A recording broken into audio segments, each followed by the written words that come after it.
Haya, tunawashukuru wasikilizaji na watazamaji wa chaneli yetu pendwa Biblia Nuru ya Mwisho.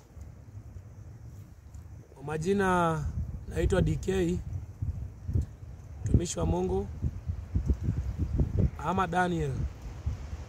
Hao naona hapa ni familia yangu. Mungu amenijalia leo tukaweza kutembea nao katika mazingira haya. Hata nyinyi mnasikia kuna upepo kidogo, kuna hewa safi. Natumai pia tungemshirikisha Mungu katika neno lake kabla tujaondoka sehemu hii.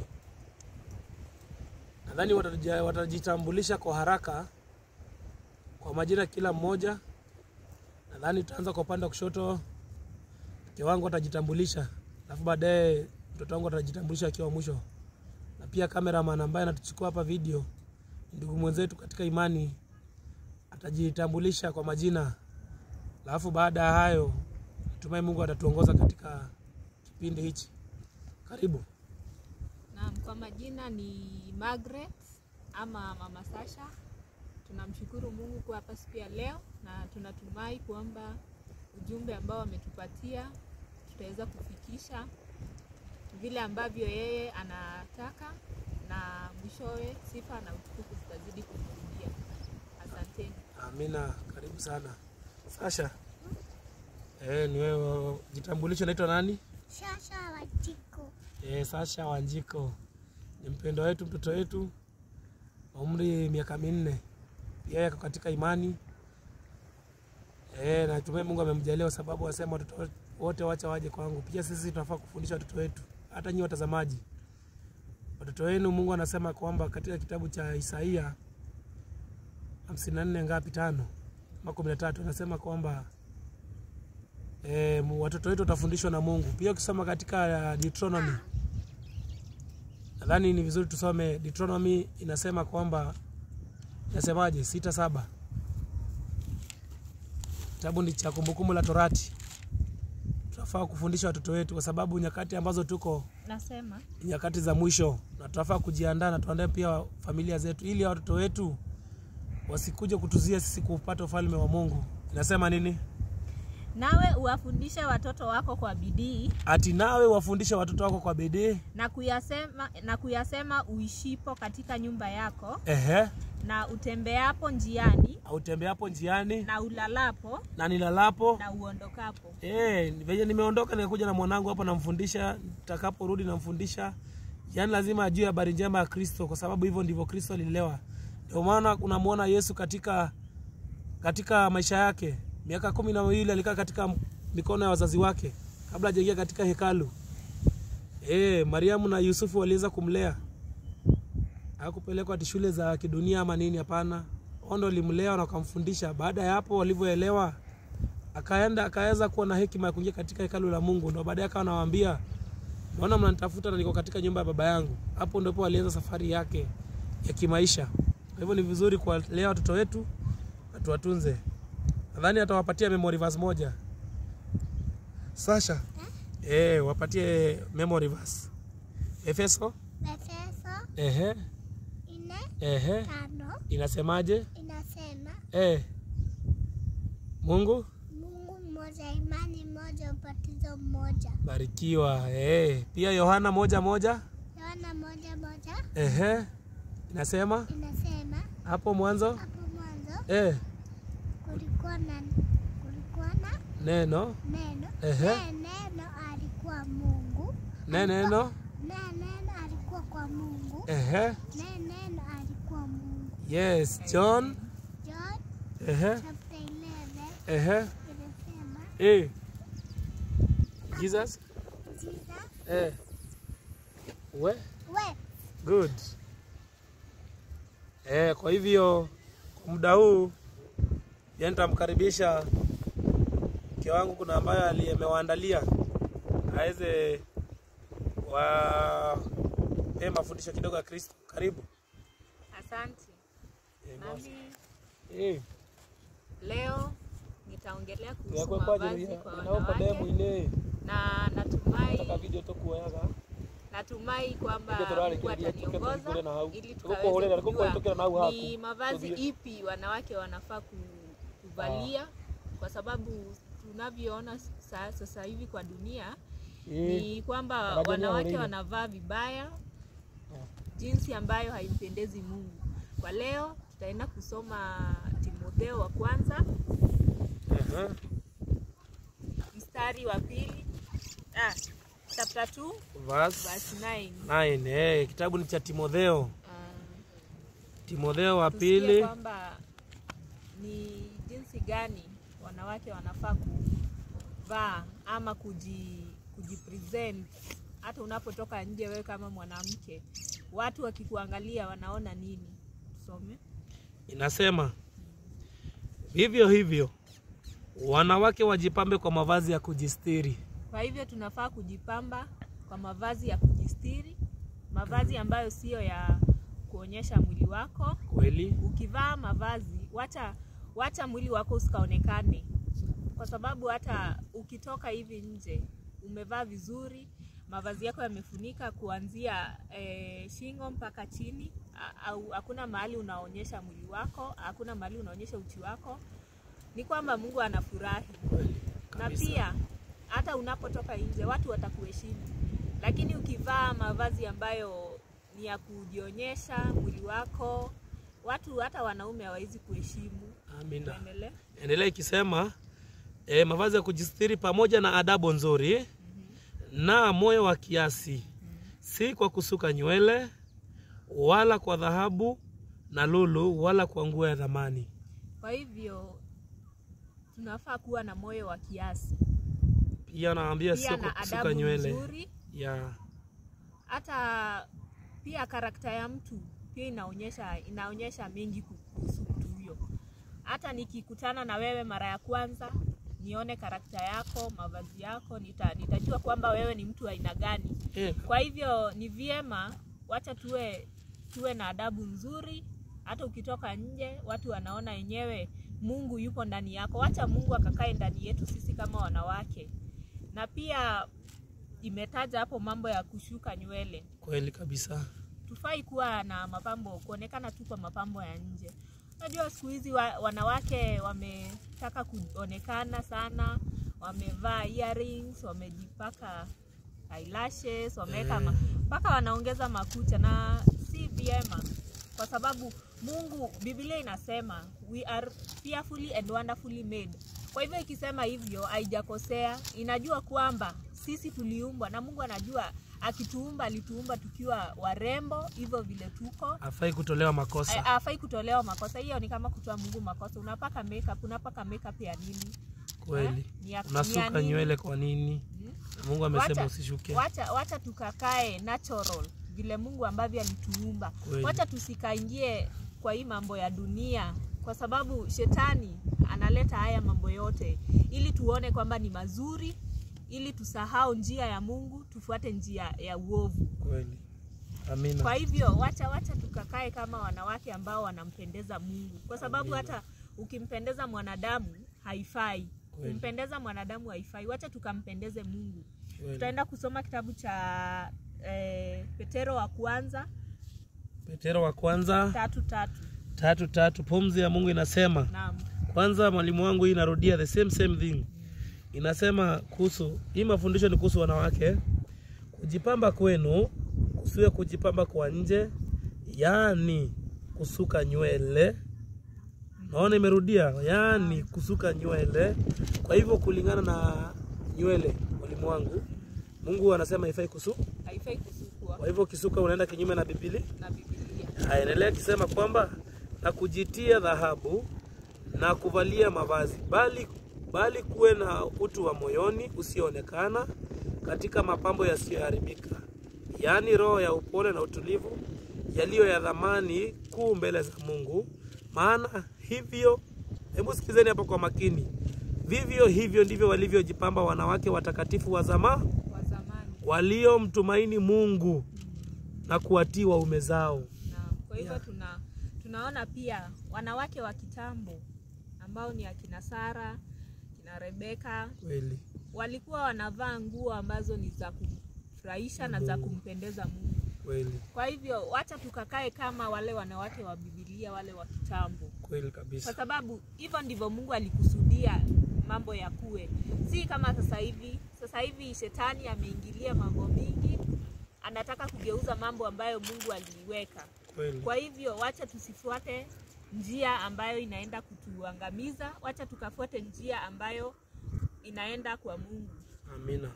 Tusifuate njia ambayo, kwa sababu hii njia ya shetani inaonekana kuwa nzuri sana. Kweli. Na watu wanaifuata sana kwa sababu inatamanisha. Unaona kwamba warembo ni wazuri, wamejipaka makeup, wamevaa kucha, wamevaa sijui heels, wametoboa kitovu, wametoboa vitovu, wanatembea tumbo kati. Imagine. Hata nashangaa sana kwa sababu sasa kitovu mtu anatoboa ya nini sasa? Inamsaidia kivipi? Hizi msaidia, hii inampeleka jana. Inamsaidia kivipi?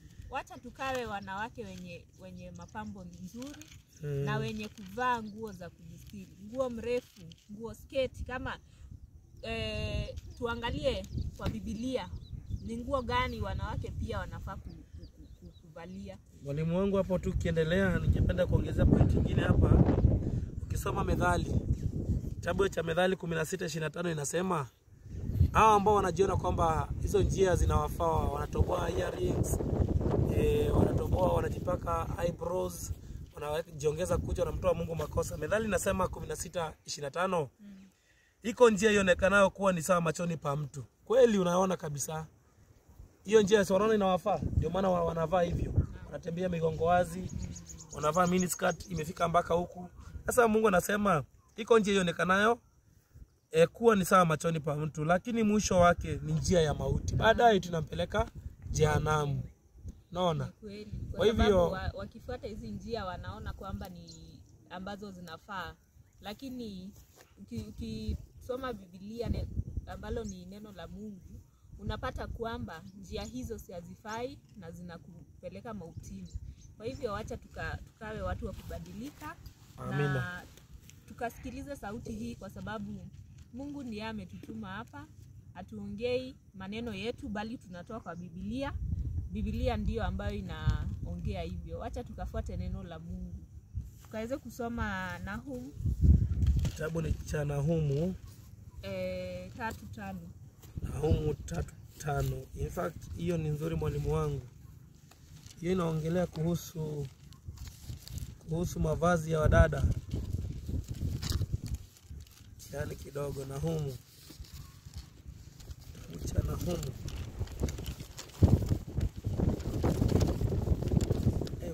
Hapo nasingua kidogo. Ili mtatuvumilia tu.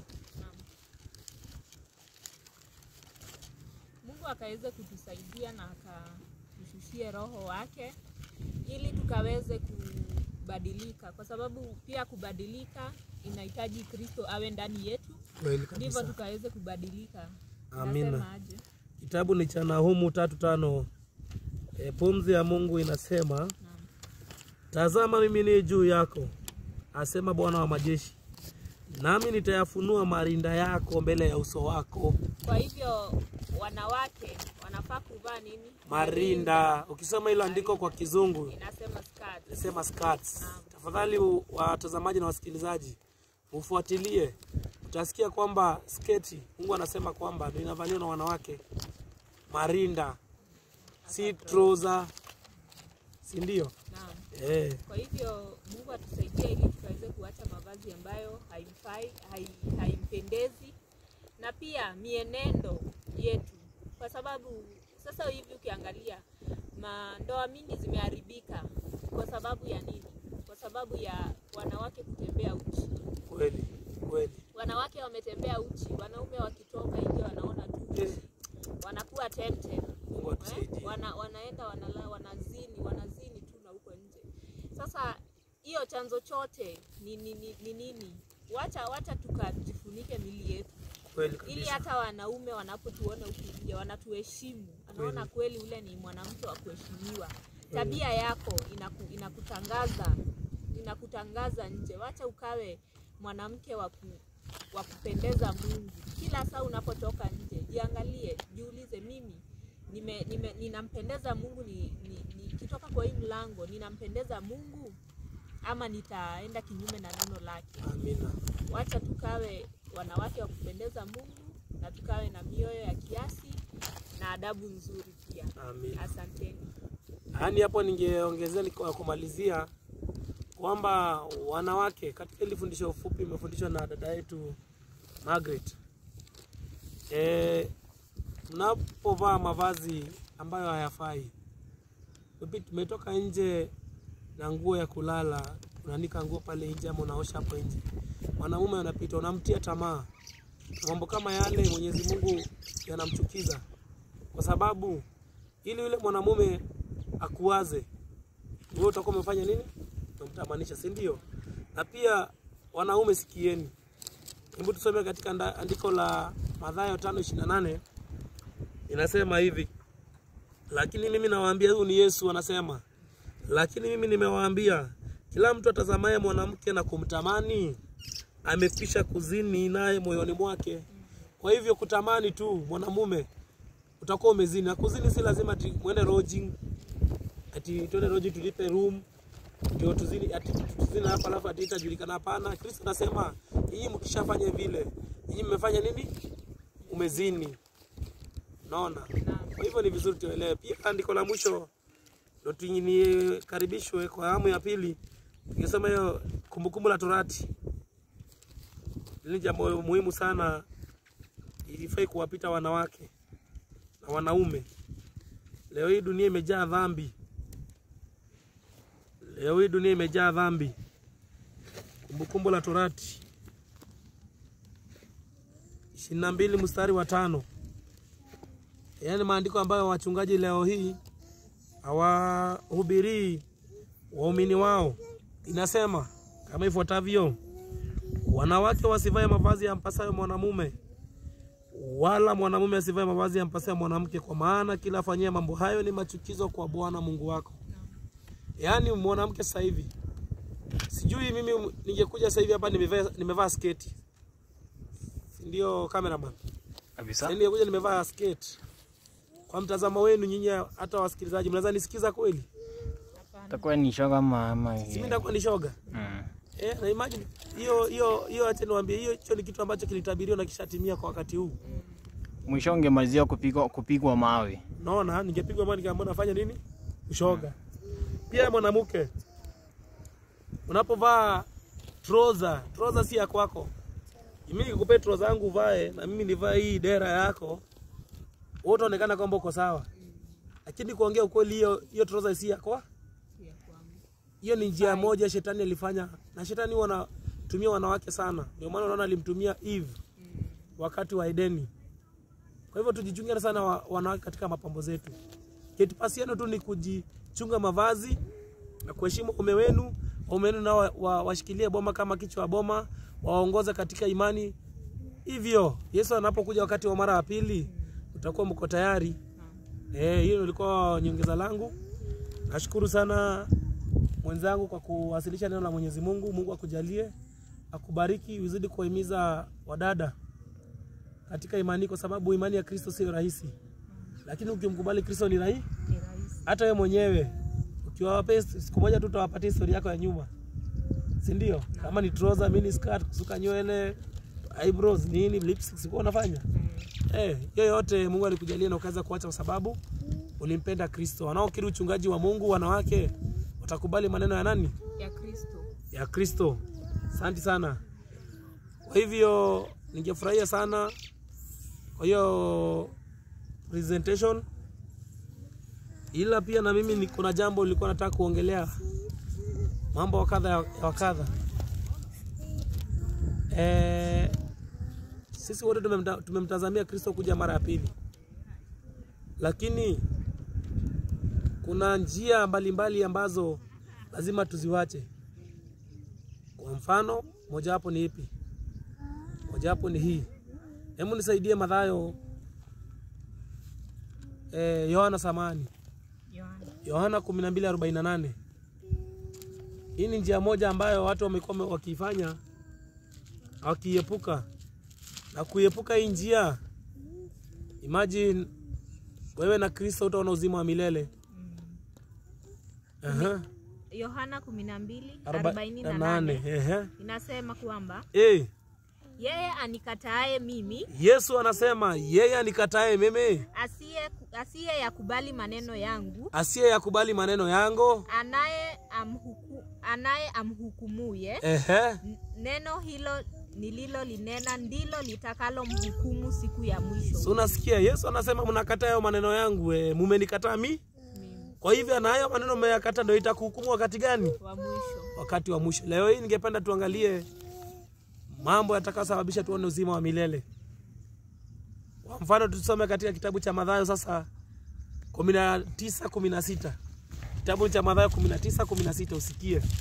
Leo hii wachungaji wamekuwa wakila kondoo, na wanavokula kondoo Mungu analalamika kwa sababu yao, kwa sababu wanachagua wale walionona, wanaacha wale ambao hawajanona. Lakini anapomaanisha hivyo ni kumaanisha wachungaji wa leo wanakula walionona. Hao ni kwamba wanakubali matajiri katika makanisa zao, wanawatenga masikini.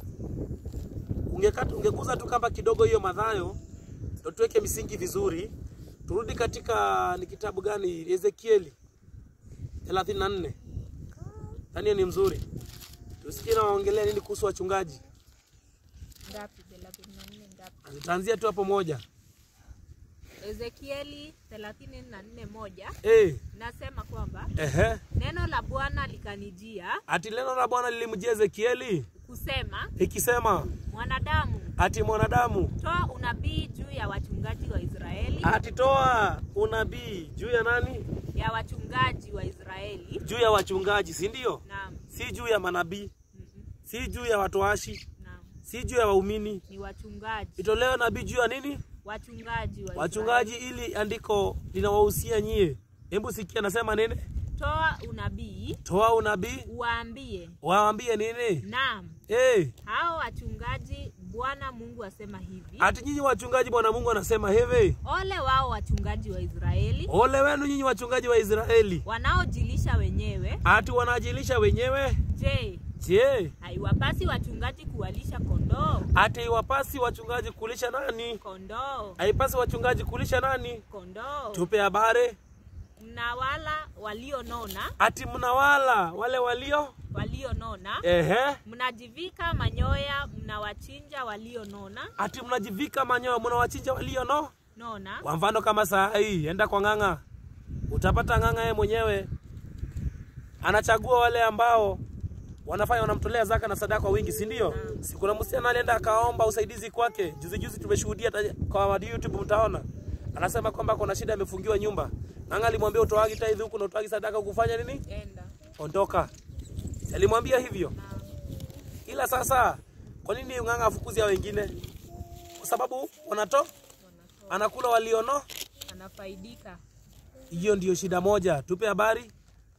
Lakini hamualishi kondoo. Lakini nyie kina ng'anga mulishi kondoo. Kwa mfano huyo mwenye ulitupa ni kondoo wa Mungu, ni maskini wa Mungu, ulimtupa. Na tutakuja kuangalia, acheni waambie watu wa Mungu, waumini. Usidhani kwamba wewe jinsi ulivyo na fedha ama wewe ni tajiri kuliko mwenzio, kwamba hivyo ndio ufalme wako unahesabiwa mbinguni. Yesu yamekataa. Soma tusikie. Mstari wa 4 inasema, wagonjwa hamkuwatia nguvu. Wagonjwa hamkuwatia nguvu. Wachungaji wa leo wagonjwa amuangalii. Tupe habari. Wala hamkuwaponya wenye maradhi. Wala hamkuwaponya wenye maradhi. Wala hamkuwafunga waliovunjika.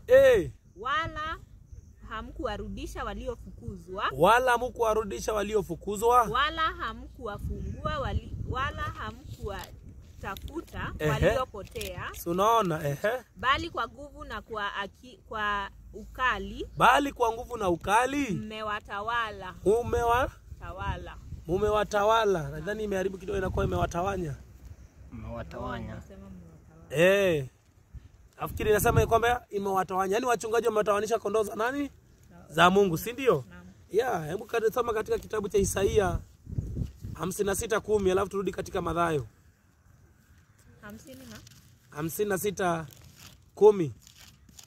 Karibu ndugu yangu katika neno. Karibu, njoo tusikize kwa pamoja. Nasema kwamba karibu. Isaya Karibia tu. 56:10.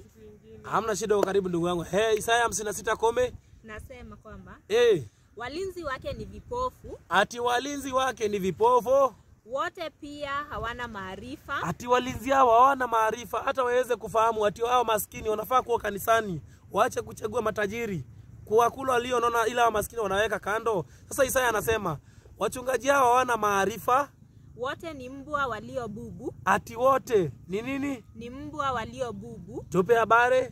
Hawawezi kulia. Uota ndoto. Ulala. Kupenda usingizi. Hebu anzie tena andiko wasikie tena. Ni kitabu gani unasoma? Ni Isaya 56, mstari wake ni wa 10. Soma. Walinzi wake ni vipofu. Ati walinzi wake ni vipofu. Wote pia hawana maarifa. Ati walinzi wao hawana maarifa. Si leo ni Jumapili? Naam. So wamekuwa makanisani? Naam. Lakini sikieni wachungaji wanavyoambiwa hawana maarifa. Wote ni mbwa walio bubu. Hawawezi kulia. Uota ndoto. Hulala. Kupenda usingizi. Naam. Mbwa hao wana uchu sana. Rudia. Naam.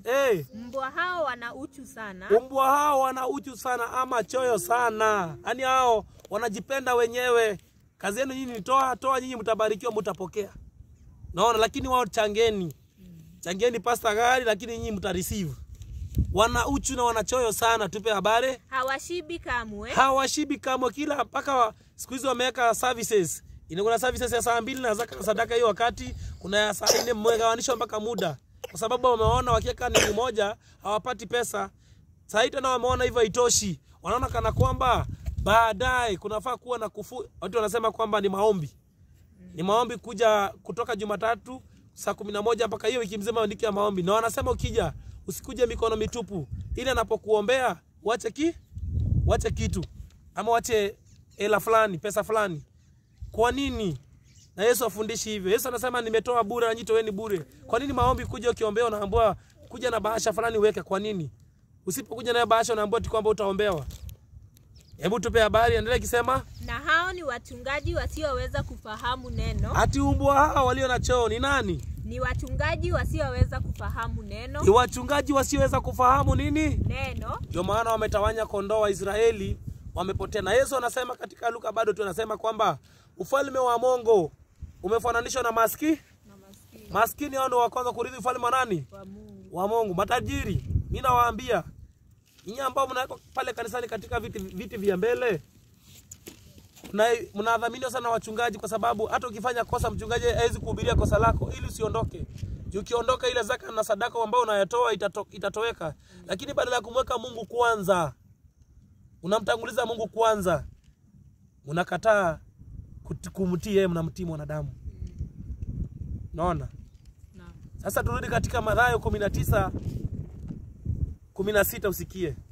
Mathayo 19:16 inasema, nyinyi wachungaji mnaodhamini matajiri, nyinyi matajiri mnaodhaminiwa na wachungaji, acheni kudanganywa kwa sababu ya fedha zenu. Mimi nawaambia ukweli. Msidanganywe kwa sababu ya pesa zenu. Leo wachungaji wakiamua kuongea ukweli katika kanisa zenu, mimi nawaambia nyinyi wote, ila mkutubu murudie Kristo na mtafute Mungu wa kweli, ama mtatoka hapo. Kwa sababu wachungaji wanajua hivyo, hawawezi kubali. Sikia Yesu aliambiwa nini? Alimwambia, kuna mtu alimpata Yesu, alimwambia nini? Na tazama, mtu mmoja akamwendea akamwambia. Mtu mmoja akamwendea Kristo akamwambia, Mwalimu, nitende jambo gani jema? Alimuuliza Yesu, nitende jambo gani njema? Ili nipate uzima wa milele. Ili apate uzima wa milele. Akamwambia. Yesu akamwambia, kwa nini uniulize kuhusu wema? Yesu akamuuliza, kwa nini uniulize kuhusu wema? Aliye mwema ni mmoja. Ati aliye mwema ni huyu? Ni mmoja. Ni nani? Ni mmoja. Yupe? Lakini ukitaka kuingia katika uzima, hebu sikizeni wachungaji, hubirieni watumishi wenu hili. Na nyinyi matajiri sikizeni hii. Mkitaka kuurithi ufalme wa Mungu, zishike amri. Ati zishike nene? Amri. Si mali yako itakufanya upate uzima wa milele? Lakini ni uzishike nini? Amri. Wewe mchungaji unapomfukuza muumini wako sababu ni maskini kanisani, hujashika amri za Mungu, hauna uzima wa nene? Wa milele. Tupe habari. Naam. 18. Endelea mpaka 19. Akamwambia, zipi? Huyo jamaa alivyomuuliza Yesu, akamuuliza Yesu akamwambia zishike amri. Akauliza Yesu, amri gani? Yesu akasema, Yesu akamjibu akamwambia nini? Hizi gani? Usiue, usizini, usiibe, usishuhudie uongo, waheshimu baba yako na mama yako, na umpende jirani yako kama nafsi yako. Baba yako na mama yako. Samani. Nimemaliza 19. Endelea. Yule kijana akamwambia, haya yote nimeyashika. Nimepungukiwa na nini tena? Kwanza kitu kwanza mimi nataka mjue kitu moja. Yesu anamwambia ujamaa, mpende Bwana Mungu kwa moyo wako wote. Alafu nazishike amri za nani? Za Mungu. Akauliza Yesu, amri kama zipi? Akamwambia usizini, usiue, usimshuhudie jirani yako uongo, penda baba yako na mama ya. Kifupi acha niwaambie ndugu zangu, wasikilizaji mnaonisikiza. Hapa Yesu akinapoongelea hizi amri, amaandishi amepingana na amri 10 zile za Mungu. Ila Yesu kwa sababu alitumia hekima ya kumueleza huyo ndogo, alimuonyesha kitu moja. Akamwambia, penda Bwana Mungu wako kwa moyo wako wote. Si ndio? Naam. Akamwambia upende jirani yako kama nafsi yako. Akamwambia usiue, usizini na usifanye yote, si ndio? Naam. Ni kumaanisha zile amri 10 za Mungu. Ndio maana Musa alipewa mbao ngapi? 2. Si Musa alipewa mbao 2? Endeni mtafute. Na hizo mbao 2 Mungu aliandika na kidole chake. Si Musa aliandika. Hiyo mjue hilo. Alipewa mbao 2. Hizi mbao mbele zilikuwa zimebeba amri za Mungu. Mbao ya kwanza ilikuwa imebeba amri ya kwanza mpaka ya 4. Ya pili ilikuwa imebeba amri ya kutoka namba 5 mpaka namba 10. Na ndio maana Yesu amemwambia mpende Bwana Mungu wako kwa moyo wako wote. Imehusiana na mbao ya kwanza. Mungu anasema kwamba usiwe na Mungu mwingine ila nane? Ila yeye. Ya pili anasema usivisujudie sanamu na vitu vya kuchongwa ama za kusubu, si ndio? Naam. Ya tatu anasema usitaje jina lake bure. Ya nne anasema heshimu siku ya saba na uitakase, si ndio? Naam. Hiyo ni amri inayohusiana na mwanadamu na Mungu. Ndio maana Yesu alifupisha akamwambia penda Bwana Mungu wako kwa moyo wako. Wachungaji wa leo wanapotoa maandiko hayo wakisema kwamba amri ziliisha. Ati Yesu alisema amri zinazofaa kushika ni hizi. Lakini wanakosa kuelewa, wanakosa kumuelewa Yesu alikuwa anamaanisha nini. Naona, saa hii swali niulize. Ukivunja amri ya kwanza, uwe na miungu mwingine, kuna mtu atakushika? Hapana. Ndugu yangu, kuna mtu atakushika? La. Haya, ya pili. Ukisujudia sanamu uchonge ng'ombe hapo uinamie. Na mtu atakushika? Hapana. Ya tatu, ukitaja jina la Mungu bure, nani atakushika? Hamna. Ya nne, hamna. Ukivunja sabato, wanavunja leo na wamekataa wanaenda Jumapili na Ijumaa. Sabato wamekataa. Kuna mtu anawashika? Hakuna. Si hakuna, kwa sababu hiyo ni amri inahusiana na mwanadamu na nani? Na Mungu. Ikifika amri ya 5 na kuendelea, usiue, usizini, mheshimu baba yako na mama yako, usishuhudie jirani yako uongo. Hizo zote mpaka ya 10 inahusiana mwanadamu na mwanadamu. Ndio maana sheria iko leo hii. Uko mnatembea na mama yako pale njiani, ufike mahali umwekelee vita na uchukue panga umkate umalize, nini utafanywa? Utakamatwa. Si utashikwa? Ni committed direct. Si committed direct. Lakini si ni amri ya Mungu inasema mheshimu nani? Lakini si umevunja amri ya Mungu. Lakini si umeshikwa. Amekwambia usizini. Umepatikana kwa jirani na mke wa mtu. Utaenda hapo na kufanywa nini? Sikushtakiwa. Umeambiwa usiue. Ukiua utafanya nini? Utaekwa gerezani. Si utapelekwa gerezani. Naona. Unaambiwa usiibe mali ya jirani yako, umeenda umechukua umeiba. Sasa huyo kijana alimuuliza Yesu kama zipi. Yesu alimuelewa na akamjibu kwa hekima kama hizi. Sasa huyo kijana aliendelea akamwambia nini? Tuendelee kwa 20. Alimuuliza. Yule kijana akamwambia, haya yote nimeyashika. Nimepungukiwa na nini tena? Akamuuliza Yesu, na nimepungukiwa na nini tena? Yesu akamwambia, ukitaka kuwa mkamilifu, nenda ukauze ulivyo navyo. Ati nenda ukauze nene? Ulivyo navyo. Enda ukauze nene? Ulivyo navyo. Ehe. Wape maskini. uwape maskene, nawe utakuwa na hazina mbinguni. Ati saa hii tajiri hapa Kenya. Sikupe mfano na nani sasa? Nikupe mfano na nani sasa? Kwa mfano saa hii kuna kiwanda chochote, tuseme kiwanda chochote, si ndio? Ama unatufahamu kwa mfano hapa eneo la Weteithie. Nasikia kuna majengo makubwa sana yamejengwa ya dada yetu Anne Waiguru. Enda saa hii muambie kwa mfano mali yako yote uza, uwape maskini upate uzima wa milele. Ama mimi niwe na mali, ni tajiri, naona niambue uza mali yote, itakuwa ni kitu rahisi kweli? Si kitu rahisi. Sikia huyo kijana alisema nini? Usikia namushika kwa makini, aliuliza Yesu, nifanye nini ili nipate uzima wa milele? Yesu alimjibu, tusiye kama atakubali. Utakuwa na hazina mbinguni. Iendelee 21. Kisha njoo unifuate. Yesu alimwambia uza yote alafu kisha ufanye nini? Uje unifuate. Endelea tusikie. Yule kijana aliposikia neno lile, akaenda zake kwa huzuni. Alienda zake kwa huzuni kwa sababu alikuwa na mali nyingi. Ati alikuwa na nini? Mali nyingi. Na leo hii matajiri wako na mali. Unaweza itwa tajiri bila mali? La. Unaweza itwa tajiri bila mali? La. Unaambuza mali yako yote umfuate Kristo. Huyo kijana alihuzunika. Alivyoenda na huzuni, Yesu alijibu nini? Tupe habari tusikie. Yesu akawaambia wanafunzi wake. Amin nawaambieni. Hata mimi nawaambia nyinyi mnaonisikiza na nyinyi matajiri, amin nawaambieni ya kwamba itakuwa shida tajiri kuingia katika ufalme wa mbinguni. Ati itakuwa shida sana tajiri kuingia wapi? Katika ufalme wa mbinguni. Nawaambia tena. Ni rahisi zaidi ngamia kupenya tundu ya sindano. Ati Yesu akarudia tena wanafunzi akawaambia ni rahisi sana ngamia kupenya tundu ya sindano. Hebu imagine ngamia ati inapenya katika tundu la sindano, kuliko tajiri kuingia katika ufalme wa Mungu. Ati kuliko tajiri kuingia katika ufalme wa nani? Wa Mungu. Kwa hivyo tajiri ni vigumu kuingia katika ufalme wa nani? Wa Mungu. Kwa nini? Je, utajiri wao itakuwa vigumu kwao kuacha utajiri wao wa duniani. Sasa hebu endelea tusikie. Disciple walishtuka wakasema nini? Wanafunzi waliposikia hilo walishangaa mno.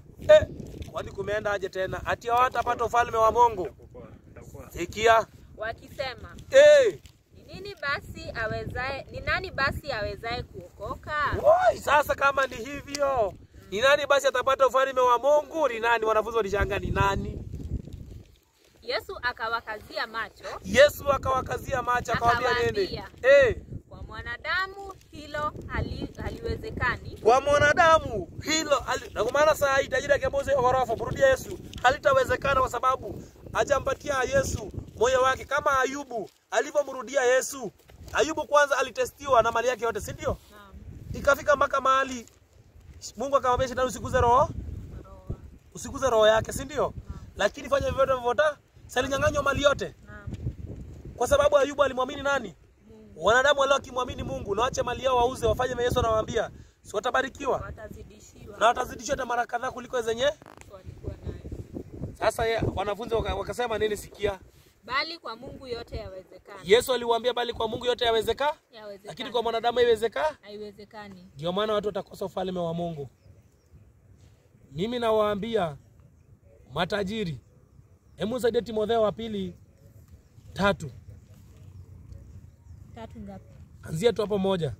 Nasema, lakini ufahamu neno hili. Inawaambiwa, lakini mfahamu neno hili. Ya kuwa siku za mwisho kutakuwako nyakati za hatari. Ati siku za mwisho kutakuwa na nene? Na nyakati za hatari. Na si tuko siku za mwisho? Naam. Si tuko nyakati za hatari? Inasema nene? Maana watu watakuwa wenye kujipenda wenyewe.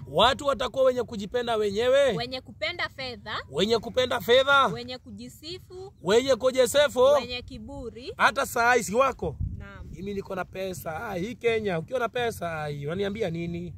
Hivyo ndio wanasema. Si niko na pesa. Mimi nakumaliza na kuua. Na nitatoka tu. Niko na pesa. Anasema kwamba watakuwa watu wenye majivuno, wenye kiburi, wenye fedha. Mimi nawaambia watu wa Mungu, rudieni Kristo. Hebu sikia, wenye kutukana. Kwanza saa hii wanatukana vibaya sana. Wanatukana vibaya. Wazazi unapata wamekaa na watoto wao, wanatusi mpaka watoto wao wanajisahau. Na watoto katika ile spirit wanakuwa na hiyo spirit. Wasiotii wazazi wao. Wasiotii wazazi wao. Wasio na shukrani. Wasio na shukrani. Wasio safi. Wasio safi. Wasio wapenda wakwao. Wasiotaka kufanya suluhu. Hata watu mkikosana saa hii, muambie mtaka kufanya suluhu, mtu hawezi kubali. Nimekukosea. Naomba tu tuongee, tujue hapana, utajua mimi ni nani. Tupatane mbele. Niko tunaniambia, utajua leo mimi ni nani. Kuna pesa, utajua mimi ni kusema. Kiburi imejaa watu leo hii. Wakristo hawafai kuwa na hiyo kiburi. Mnafaa kuwa na moyo wa upendo. Upendo utangulie ndugu zangu, ndio mtapata ufalme wa Mungu. Tupe habari. Wasingiziaji. Wengine ni wasingiziaji. Wasiojizuia. Wakali kwanza ni wakali sana. Wasiopenda mema. Leo hii watu kupewa cheo tu hivi kidogo ni wakali. Utajua ni mimi niko hii position, utajua ni mimi kusema, ona niambia nini. Wengi wetu katika sehemu ambao nafanya kazi, sitataja jina, kwa ambao nafanya kazi wanaelewa, ambao tutafanya nao kazi, ambao watanifuatilia hapo. Unajua kuna ambao tumeajiriwa nao kazi na wanajipiga vifua sana kwa sababu ya cheo. Yaani kitu kidogo hivi unapata wanaifanya inakuwa kitu kikubwa. Naona ukijaribu kumwambia tufanye hivi, anakuambia bila kunipe chapa fulani, pesa fulani, tutasikizana kupeleka mpaka umuhonge. Akikataa kumonga na kupeleka mbele, unaenda unafukuza miezi 2 una survive unarudi. Unaona, kwa sababu ako na kiburi ya ile cheo. Wasingiziaji. Nyakati za mwisho ninaongelewa. Hebu sikia, nimemaliza. Hebu sikia venye nasema. Mstari wa 4 unasema. Wasaliti. Hao ni wasaliti. Saa hii kwa hiyo sasa kwamba mimi nafanya na wapea exam na nafanya kazi. Hata saa hii katika imani wana matengenezo. Wengi ni wasaliti. Ukiongea ukweli, wengine wanakimbilia walimu kuambia mtu fulani amekuja na somo fulani kwa wakati fulani, nyinyi bado hamja introduce hiyo somo. Yaani mpaka walimu waseme ndio wao wasikie. Wao sasa wameenda kwa usaliti. Nilishuhudia wewe mwingine akiniambia kwamba walienda kufanya study mahali, wakaitana eneo la 44.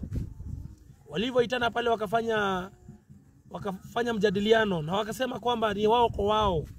Ile ambao walienda kufanya na wao walishangaa. Baadaye wakienda kuambia eti kwamba wanapigiwa simu, nyinyi mlikaa mahali fulani mko mnasema kwamba sisi tunafundisha hivi haifai hivi. Wakashangaa. Watumishi fulani wanajiita ni watumishi wa Kristo. Tumekuwa na wao mjadala na wao hapa. Naona na tukafundishana sisi wenyewe kwa wenyewe.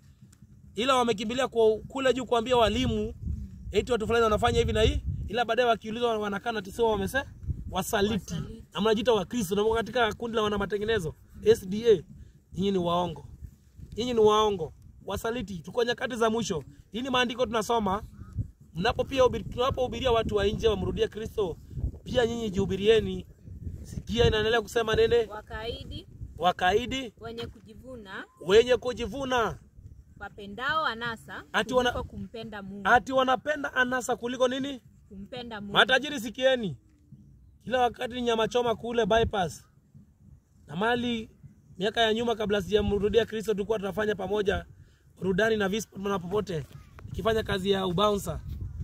Kazi ilikuwa ni usherati, nyama na wasichana. Hiyo yote tunafaa kuacha tumrudie Mungu. Ufalme wake unakuja. Na wasi kwa moyo mkunjufu. Rudieni Kristo. Haya mtambue na wachungaji yenu, lakini mimi ni mdogo tu. Sibarishi chochote kwa, lakini naomba tu msikize hii sauti, kwa sababu hii sauti si mimi nanena. Anenaye ndani yangu ni Kristo. Tafadhali na waomba, nimechukua muda huu. Sijakuja kuchukua muda huu ili nipate fedha ama faida yote, lakini Kristo atanilipa. Mimi naomba mumrudie, kwa sababu ni ujumbe wake. Kuna mambo mengi utayasikia hapa ambao utayasikia mahali kwingine. Kwa sababu ufalme wa Mungu, watu wanaambia kanisa ni roho yangu. Hiyo unasema ni roho yako, hiyo mambo mabaya yanatoka. Mungu hawezi kuwa anajicontradict. Hebu saidia wa Korintho wa kwanza 9:6. Tusikie. Hebu sikieni. Wachungaji wa leo wamedanganya waumini wao. Na mimi niko hapa kuwaambia ukweli. Inasema nende? Wakorintho wa kwanza 9:6. Au je? Ni mimi peke yangu na Barnaba tusio na uwezo wa kutofanya kazi? Ni samahani, ni 6:9. Hebu soma 6:9. 6:9. Inaongea je, wadhalimu hawata urithi ufalme wa Mungu? Naam. Au hamjui ya kuwa wadhalimu hawata urithi ufalme wa Mungu? Kabisa, wadhalimu hawata urithi ufalme wa nani? Wa Mungu. Tusisikia wadhalimu ni akina nani? Haya, tupe habari. Usidanganyike. Waasherati hawata urithi ufalme wa Mungu. Wewe kama unafanyaga uasherati hauta urithi ufalme wa Mungu. Wala waabudu sanamu. Wala kama unaabudu sanamu hauta urithi ufalme wa Mungu. Wala wazinzi. Wala wazenze. Wala wafiraji. Wala walawiti. Wala walaweti. Wala wezi. Wala watamanio. Hata wao wanaume nyinyi mnatamani. Njeriga ametokelezea anasema amevaa miniskirt. Uko na akili kwa shetani. Unaona nakudanganya. Hata wewe hautaurithi ufalme wa Mungu. Tupe habari. Wala watamanio, wala walevi. Wala nani? Wala walevi. Wala wanani? Wala walevi. Wala walevi. Wala watukanaji. Wala nani? Watukanaji. Leo hii katika makamari napata kamari na chezo. Sikia mtu ameitana jina mbaya. Hamekosana, sikia jina imetoka. Hata nyinyi hamuta urithi ufalme wa Mungu. Wala wanyang'anyi. Hata wanyang'anyi nyinyi wezi mnaopigana ngeta usiku. Na baadhi yenu mlikuwa watu wa namna hii. Hata fikisha hapo. Tushapata pointi yetu. Kwa hivyo nikimalizia tu, matajiri mimi nawasihi. Kwa sababu nyinyi topic hii ilikuwa kwa ajili yenu. Na wale wote ambao wanamrudia Kristo kwa siku ya leo. Usidhani kwamba mali yako itasababisha upate ufalme wa Mungu. Ila tumikisha mali yako katika kazi ya Mungu, nawe mwenyewe ujitumikishe. Ndio utapata ufalme wa nani? Wa Mungu. Najua nadhani kuna kitu moja nilikuja kuona wachungaji matajiri wanadhani kwamba wakienda wanunulie orphanage chakula wawasaidie. Mimi sisemi ni makosa. Wani makosa ndugu yangu? Sisemi ni makosa. Nachokisema ni kwamba usidhani kwamba tujumeenda ukasaidia orphanage kuwanunulia chakula na baadaye ukapata mtu ameumia ukamsaidia na pesa zako ni sawa ukampeleka hospitali na ukaondoka. Ukapatia mtu lift na gari yako ukadhani kwamba sasa ati ndio utapata uzima wa milele. Sisemi ni makosa, lakini hivyo ulivyofanya hivyo ndio Mungu atakulipa. Wewe ulivyosaidia hivyo ndio utasaidiwa. Mungu anakulipa na matendo ya? Si Mungu anasema hivyo? Itakulipa na nini? Na matendo yako. Wewe ukisaidia na utasaidi? Ukikataa kusaidia na utasaidi? Lakini imaanisha tu kwa sababu unasaidia mjane na umevunja amri ya Mungu. Mungu amekwambia usiibe. Umeenda ukaiba ukakuja ukasaidia mjane. Ukadhani ati hivyo ndio Mungu atakukubali. Hiyo sahau. Hebu soma 14:12 Ufunuo Yohana.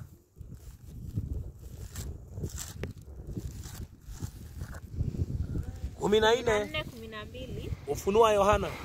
Nasema kwamba hapa ndipo penye subira ya watakatifu. Hapa ndipo penye subira ya watakatifu. Hao wazishikao amri za Mungu. Hao wazishikao amri za nani? Za Mungu. Watakatifu ambao wanamsubiria Kristo ni wale wanazishika amri za nani? Za Mungu. Kwa hivyo mimi niende nimsaidie masikini, nisaidie orphanage. Alafu nikuje niibe ama niue. Nitapata uzima wa milele? La.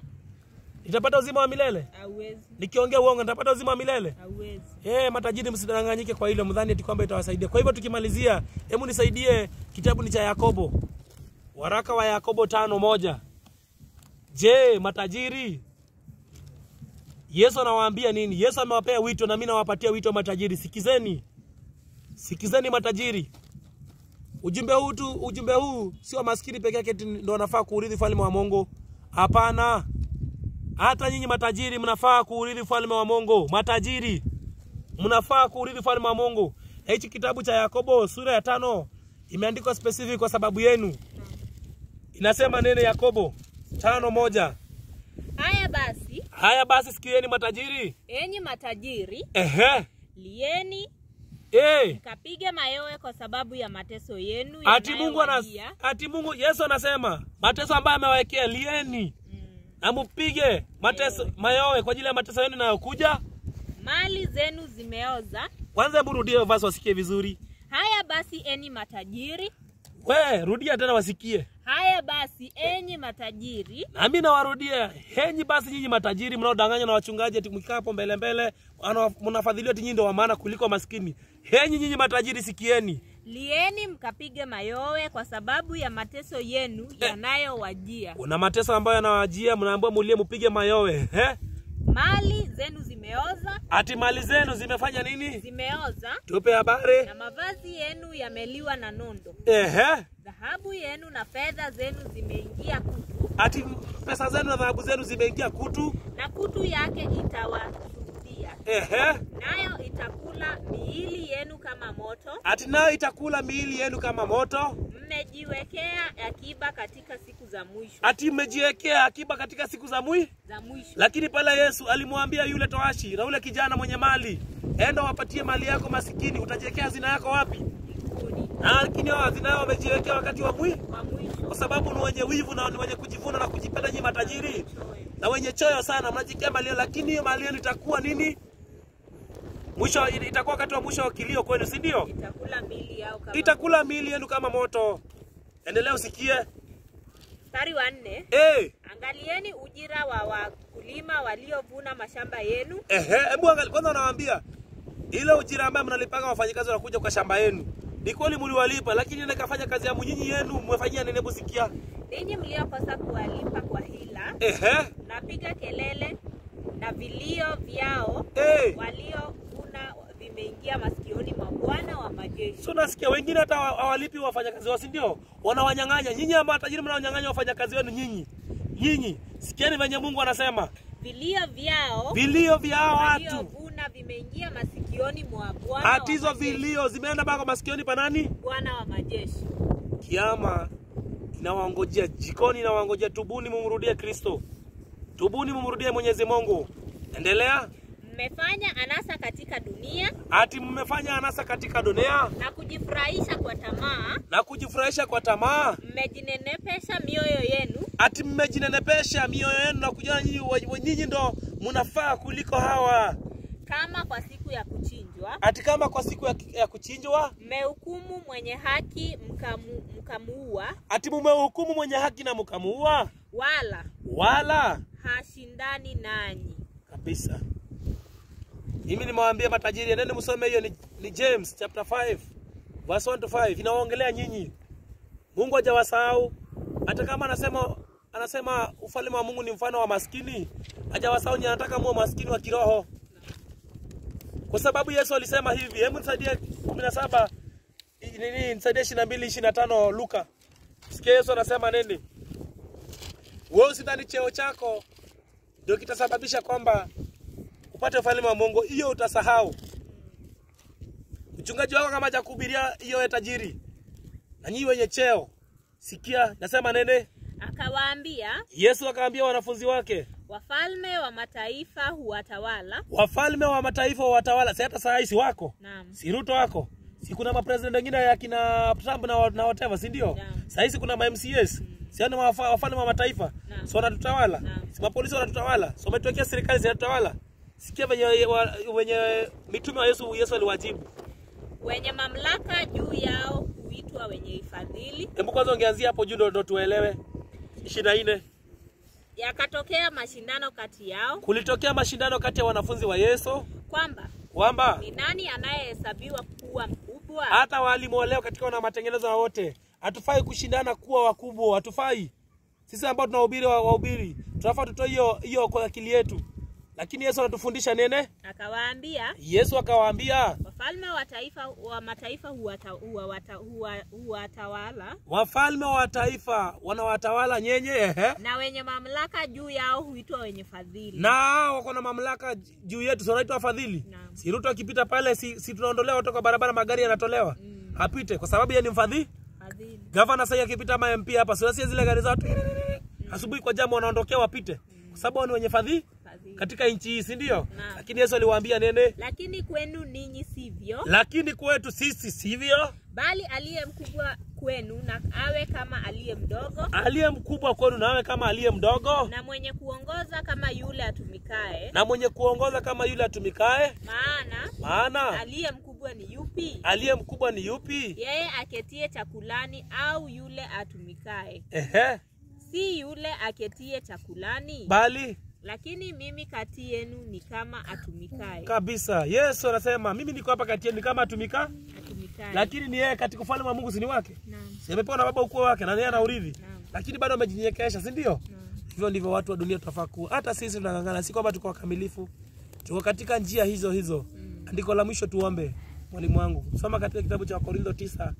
Wakorintho wa kwanza 9:26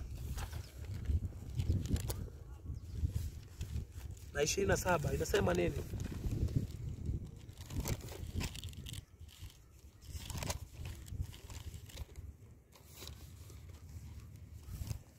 Kitabu ni cha Wakorintho. Mimi nawaambia ndugu zangu na dada zangu, imani ya Yesu Kristo lazima tujitolee. Usipojitolea hatutapata ufalme wa Mungu. 9:26 Wakorintho wa kwanza. Hata sisi na hata mimi mwenyewe na ndugu yangu hapa tunazidi kungangana ili Mungu atusaidie tusikaje kufungiwa mlango wa rehema tukakosa uzima wa milele. Inasema nene? Kitabu ni cha Wakorintho wa kwanza 9, Ehe. 26. Na 27 inasemaje? Hata mimi napiga mbio vivyo hivyo. Hata mimi dike na familia yangu na ndugu yangu na wengine katika imani tunapiga mbio hivyo hivyo. Si kama asitae. Si kama mtu asitae. Napigana ngumi vivyo hivyo. Napigana ngumi vivyo hivyo. Si kama apigae hewa. Si kama apigae hewa. Ehe, si kama wale ambao wanapiga boxing ati wanapiga hewa ni zoezi. Bali na utesa mwili wangu. Bali na utesa mwili wangu. Na kuutumikisha. Na kuutumikisha. Isiwe. Nikiisha kuwahubiria wengine. Hata mimi nisije nikawahubiria saa hii ndugu zangu, kesha mnanipana nafanya usherati nje na niwahubiria saa hii. Mwenyewe niwe mtu wa kukataliwa. Nikija kuhubiri mbele ya machoni msinikatae. Kwa hivyo natumai tutafikisha hapo. Mungu atujalie. Tutapiga magoti tuombe. Tumalizie awamu hiyo. Oti mama, tuombe.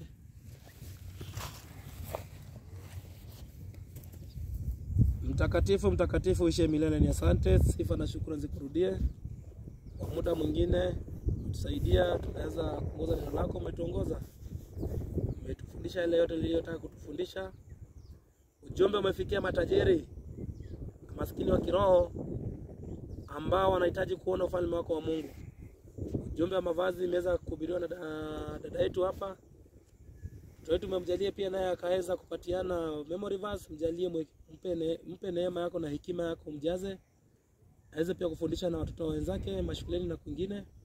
Na hata sisi tusaidie tuweze kueneza injili hii ambao wanaipokea wasaidie ipokee na waweze kuieneza ili tuweze kujiandaa kuja kwako mara ya pili. Tunapotangamana, tunapoelekea mahubiri sehemu nyingine, andamana nasi utulinde, utusaidie. Tunaomba ya machache kupitia malaika kwa takatifu katika jina la Yesu Kristo tumeomba na kuamini. Amen. Sana Mungu awajalie, tutapatana nyakati mwingine. Kwaherini.